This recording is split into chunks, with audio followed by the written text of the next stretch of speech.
Hey guys, it's Lauren, or should I say, it's a me, Lario.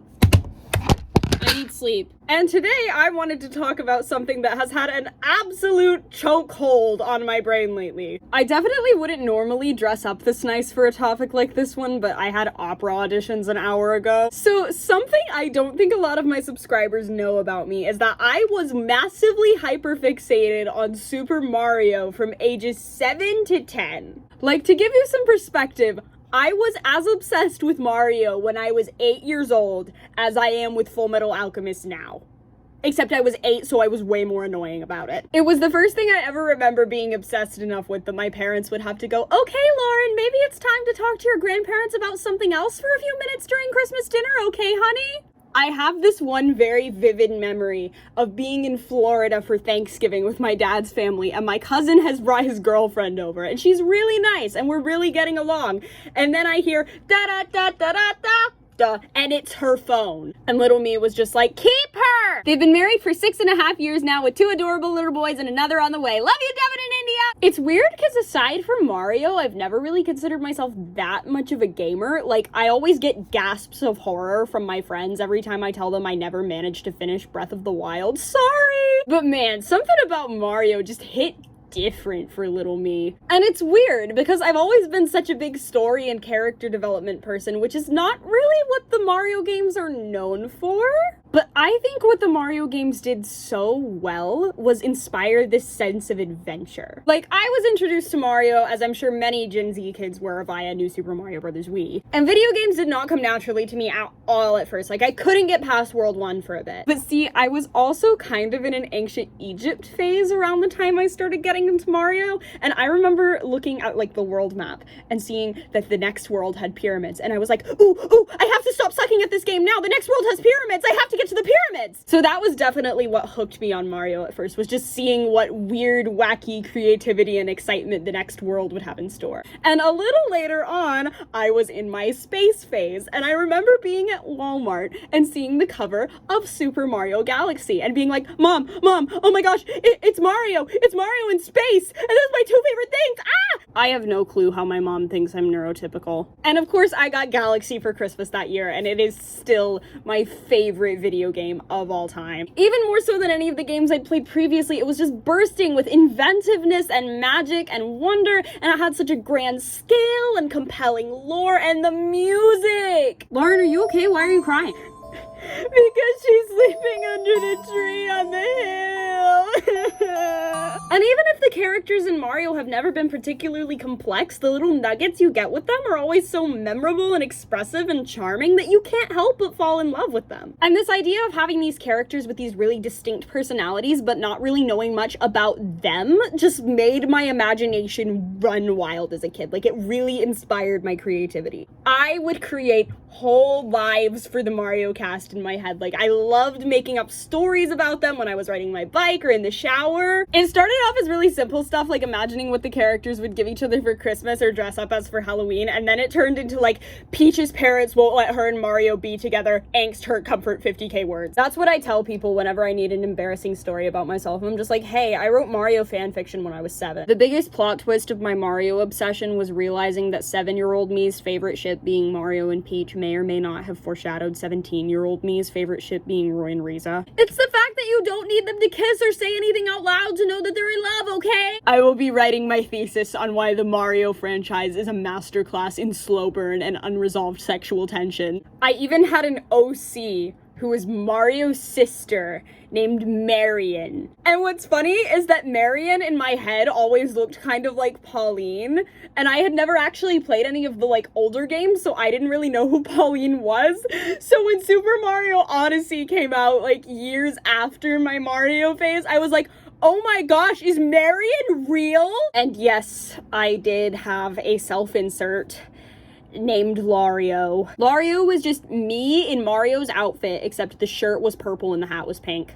Mustache optional. For real though, if I actually get to see Mario and Peach kiss in the movie, I'm gonna turn into a Goomba! So when the Illumination Super Mario Bros. Movie was announced, I was definitely intrigued, but seeing as pretty much everyone was assuming it was gonna be terrible, I didn't let myself get too excited. And then the trailer came out.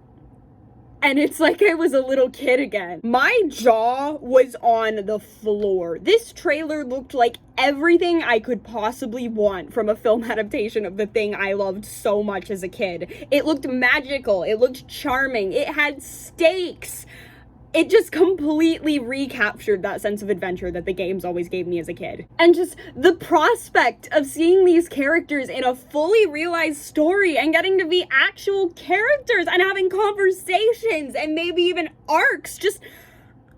And I just immediately reverted back to my old Mario fanfiction writing self. I watched a concerning amount of people react to the trailer while I worked on various other projects. I listened to the soundtracks all over again. I watched several Galaxy retrospectives, one of which made me cry in the cafeteria. I haven't been this excited for a movie in years. The possibilities were truly endless. I just couldn't stop thinking about what direction the movie was gonna go with the story and the characters as I waited anxiously for the second trailer to come out. And then the second trailer came out, and it had me even more hyped than the first one, but also a little bit worried. More than any other movie I've seen, I feel like with this one, as much as I'm looking forward to the release date with bated breath, I'm also kind of dreading it. Because I have so many theories, and I've seen so much awesome art and ideas for what they could do with the characters from people on Tumblr, and it's all so great, and part of me is like scared that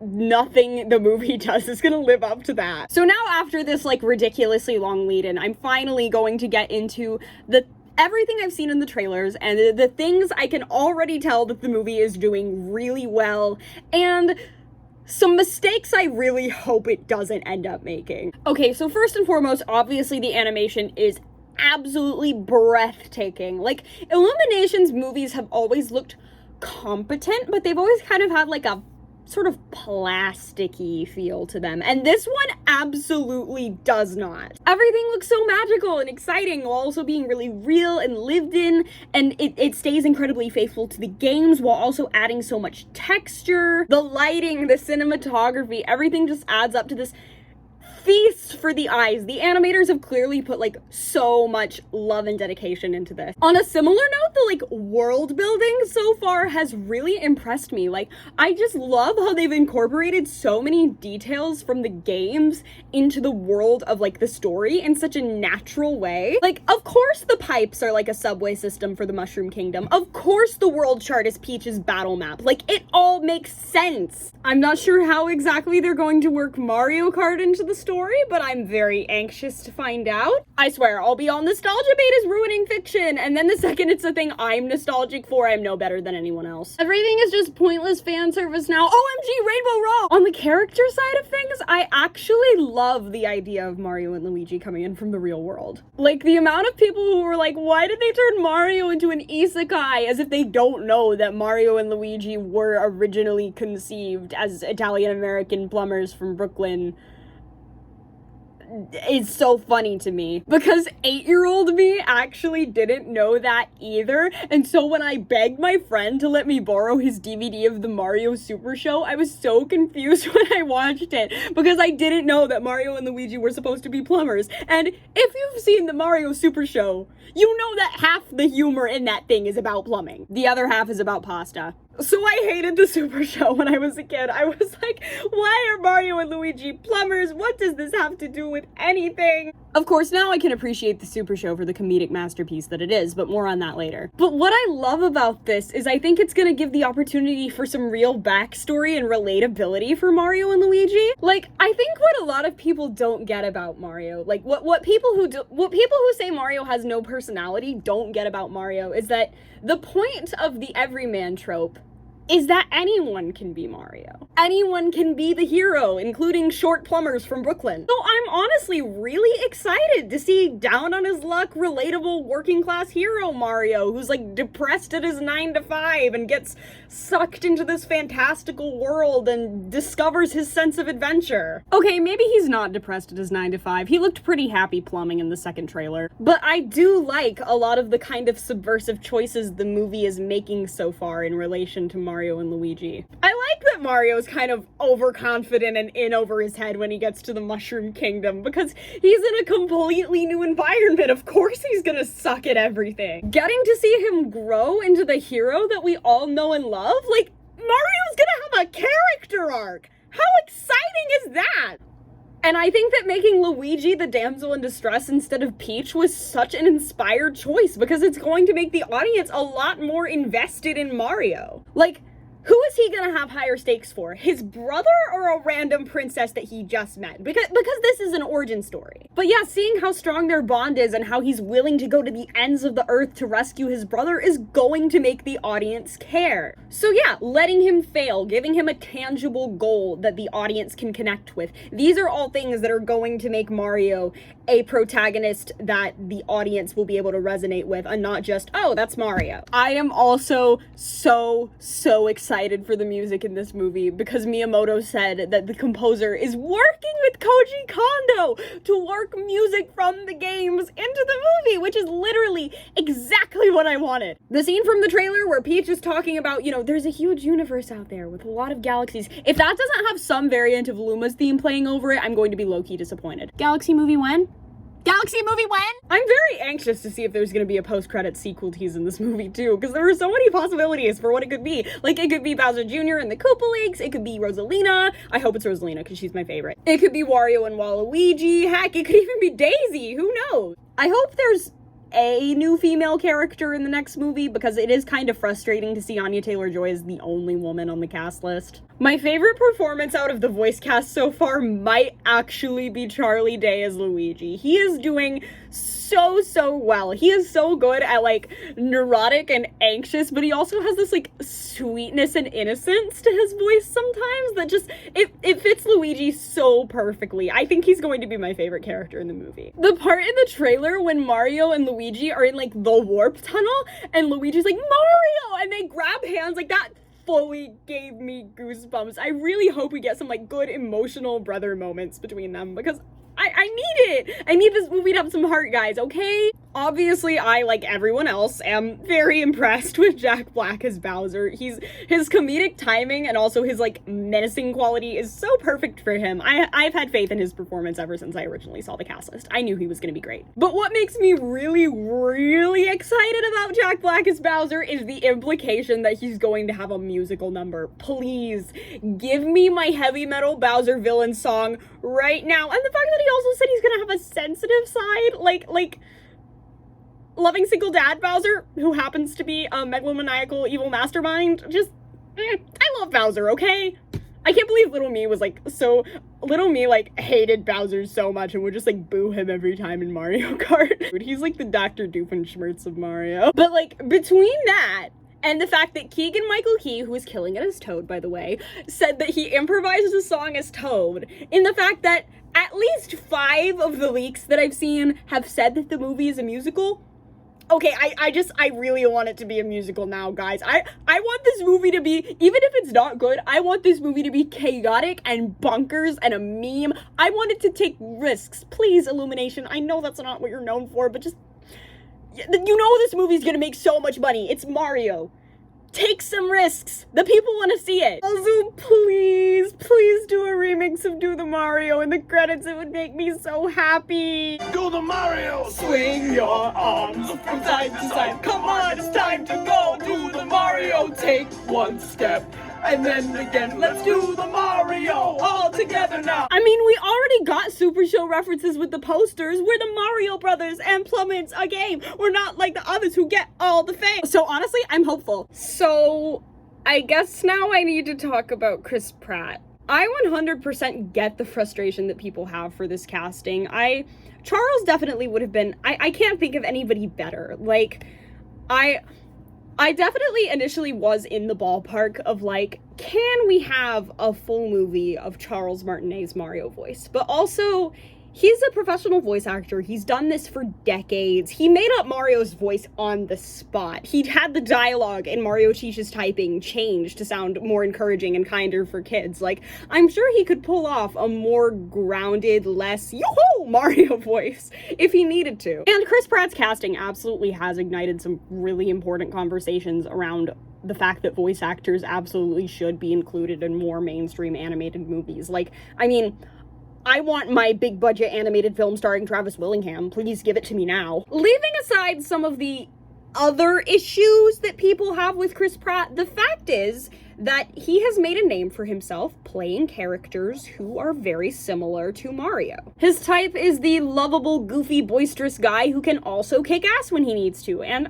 I have found him very charming in those roles. Heck, this version of Mario seems to have a lot in common with Emmett from the Lego Movie, and I loved Chris Pratt in the Lego Movie. He was fantastic. Personally, have never needed Mario to sound like he does in the games, not even on the catchphrases necessarily, because the fact is that no one can be Charles Martinet. All I have ever really needed from Mario is someone likable and funny who can make the character his own and make the audience care, which I thought was an assignment that Chris could handle.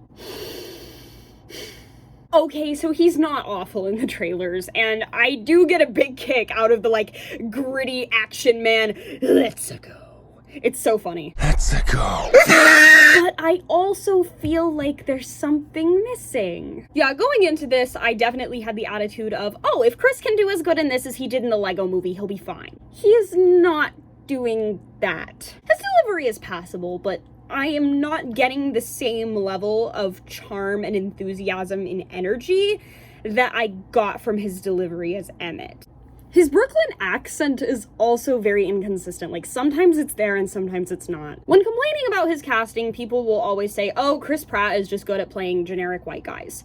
And I think that's a bit of a discredit to some of the characters he's played in the past. Emmett is generic on the surface, sure, but by the end of the movie, you discover that he's full of joy, passion, and empathy. Someone special, someone worthy of being the hero. But I'm really not getting that same level of joy and passion from Chris's little wahoo at the end of the trailer. I've seen his past roles and I know he's capable of doing better. So I honestly think that some of the backlash from his initial casting has gotten to him. Like, maybe he thought, oh, if they're gonna hate me no matter what I do, why even try? Which, to be fair, is not the most professional attitude for an actor playing Mario, but I'm just trying to make sense of this whole situation. I haven't quite given up hope yet. I'm still hoping to be proven wrong, but I am gonna use this part to sort of lead into some of the concerns I might have with the movie. Even if Chris's performance does end up being subpar, I guess I can live with that. That's not ultimately what's going to drag the movie down for me.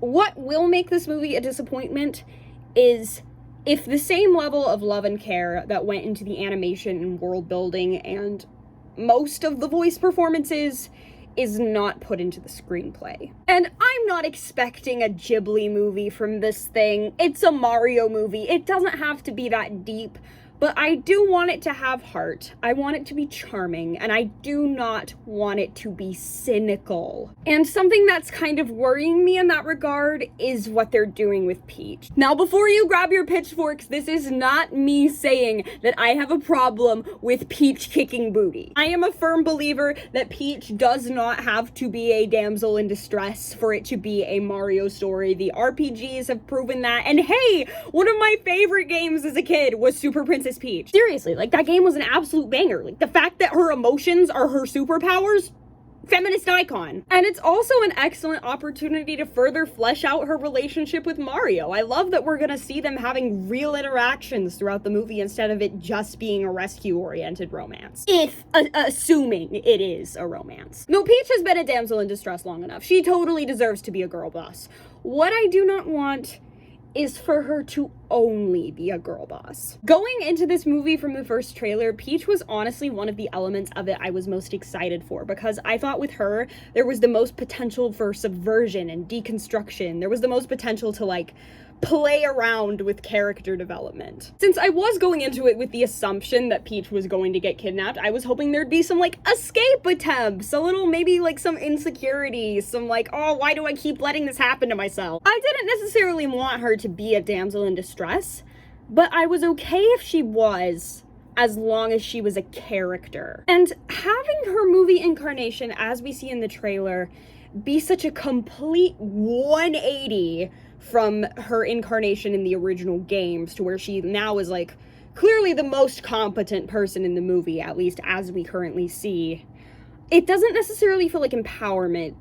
it feels kind of like, it feels revisionist. It feels kind of like erasure.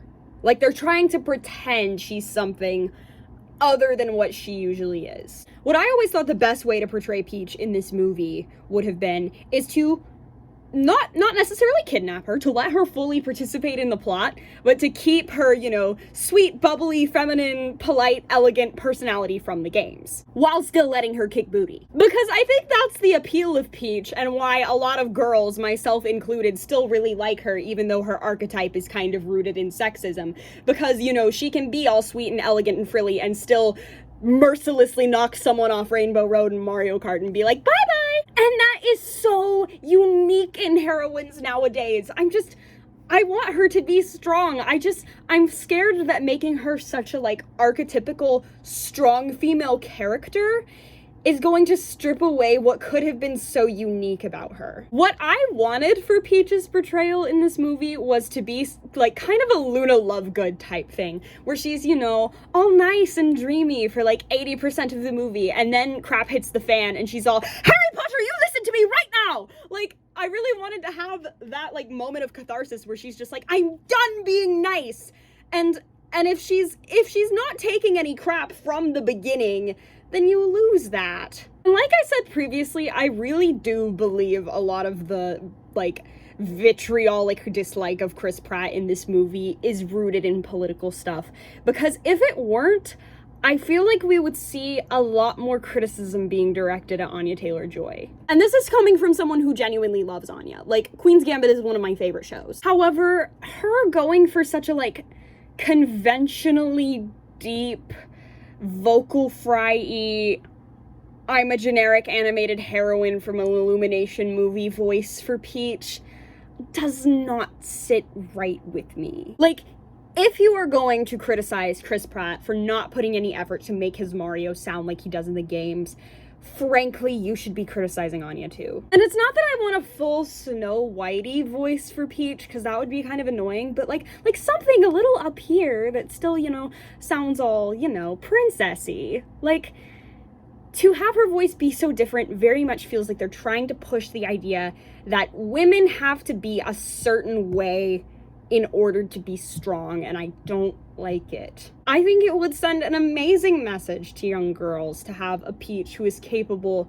of being a leader and taking on insurmountable threats, but is also girly and gentle and soft. And I'm also scared that this attempt to reshape Peach into this sort of feminist icon is going to, like, take the sweetness and charm out of her dynamic with Mario. I really hope this won't set, like, the tone for their whole relationship throughout the movie, because, like, when I saw the trailer, and I was really excited when Peach was doing the whole, there's a huge universe out there bit, they're all counting on us, and then she does the snarky little, no pressure to Mario, and, like, something about that just gave me the ick. Like, it almost felt kind of callous, which is, like, that's not Peach. That's not my Peach. And it's, like, such a typical kind of, like, quip, too, that you see in a lot of Illumination stuff. And I really, really hope that that does not, like, set the tone for the humor and dialogue and character relationships in the movie. I want it to be genuine. I want them to treat each other like they care about each other and, like,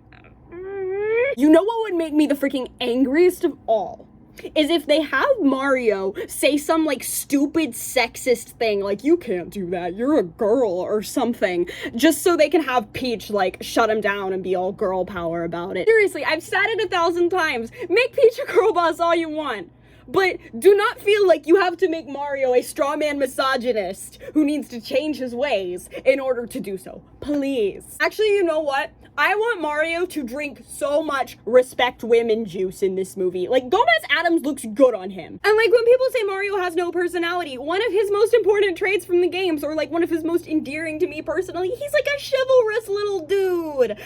Like he bows to Peach in the new Supers, and it's adorable whenever he rescues her. Like, Mario Mario holds the door for girls, totally, and I'm scared this movie was made by people who think guys holding the door for women is sexist. Also, going this route with Peach is going to make her, like, less unique compared to the other female characters in Mario, if they ever plan on introducing them.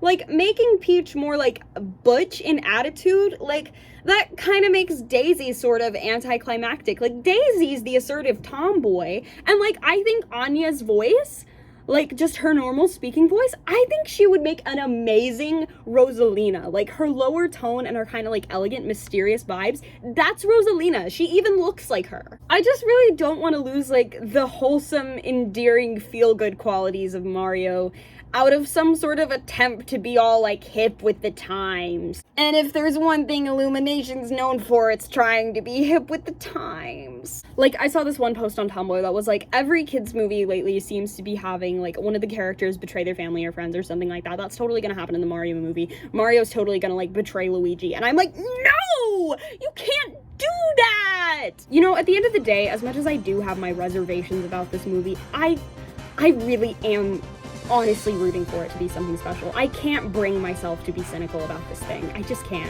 Mario is too special to me, and I think he's too special to the people in charge of Nintendo who let Illumination make this. We all know Illumination is not the most respected animation studio around, but hey, neither was Sony. I'm hoping this will be Illumination's Spider-Verse and be the dawn of a new era for this studio. Hey, the first Despicable Me was both a staple of my childhood and actually aged really well. They can make good movies, I promise. I just hope that Illumination has looked at Mario and seen the IP not as an excuse to put no effort into it, but as a reason that they need to put a lot of effort into it, more than ever. And hey, based on what I've seen in the trailers, they pretty much already have.